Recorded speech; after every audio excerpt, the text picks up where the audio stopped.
Okay, so to start creating invoices within your accounts, once you've logged into your accounts and you're here on your dashboard, go ahead and click on the Payments tab here on the left-hand sidebar. This is going to open up the payments features within your account.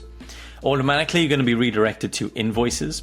And now, if you haven't created any invoices before, this will show as no invoices to show, with all of the amounts at the top here zeroing out. If you want to create your first invoice, go ahead and click on the New button up here in the top right, and then you're going to be asked to create a new invoice or a new recurring template.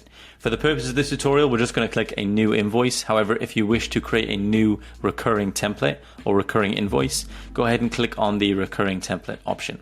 This will now open up a new tab, revealing our invoice builder and allowing you now to fully customize and build your invoice to get ready to send to a client. So to start with, you can actually select a file up here if you wish to upload a logo. Next is, who do you want to build this invoice to? So click on Add a Client, and it's actually going to pull up your full client list. In other words, your contact database, which you can then select a client within your client list. Once you've selected your client, you can then go ahead and add an invoice item. To do this, click Add an Item, and it'll then ask you to select a product. Now, if you have no products created and you want to know how to create products, go ahead and view the Overview of Payments video within this account setup course. However, if you have already set up products, you'll see all of your products appear here. If you want to set up a new product, go ahead and click on New Item, and in here we can actually set up our new item. So for the purpose of this tutorial, we're going to call this test. It's going to be a digital good, and the price name is how this is going to actually appear on things like statements and invoices. So again, I'm going to call the price name the same as the product name, and the amount I'm going to do, let's say $1,000. Then we're going to select the tax category for our products. So once you've selected your tax category, just go ahead and click Save, and this is now going to add this as an invoice item with the item name here, the price, and the subtotal on here. So you also have the option to add a discount. You can add tax automatically or manually, and then you can also add some notes as well as some invoice terms. So this is great for putting in like account numbers or sort codes or anything like that for people to want to do account transfers if they want to pay that way. Or if you have a payment integration already set up, such as Stripe or PayPal, this will automatically account with the invoice when you send it on email. So once you're happy with how your invoice looks, go ahead and click on Send, and this is going to open up a new tab to finalize the send.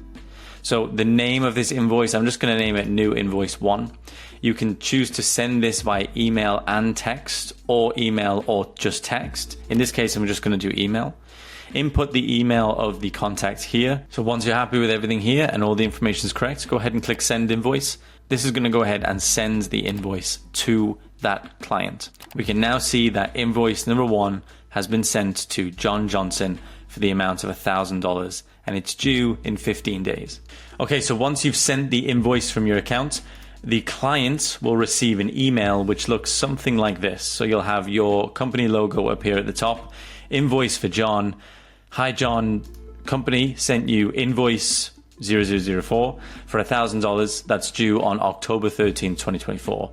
And when they click on View Invoice, it's going to open up a new page showing them the invoice. And now we don't have a payment method set up in our tutorial account. However, they will then get a link, whether that's a Stripe link, a PayPal link, or anything like that within this invoice that they can click and then pay the invoice right here from in their web browser. Once this payment has been received by the client, you will receive a notification on your account, as well as an email notification letting you know that payments have been received, providing you have that turned on. And on the invoices page, this $0 received in 0 invoices will change to $1,000 being received. And that is how you set up a new invoice within your account. If you have any questions whatsoever about invoices, about estimates, about subscriptions, anything along that line, please feel free to reach out to our team and we'll be more than happy to help.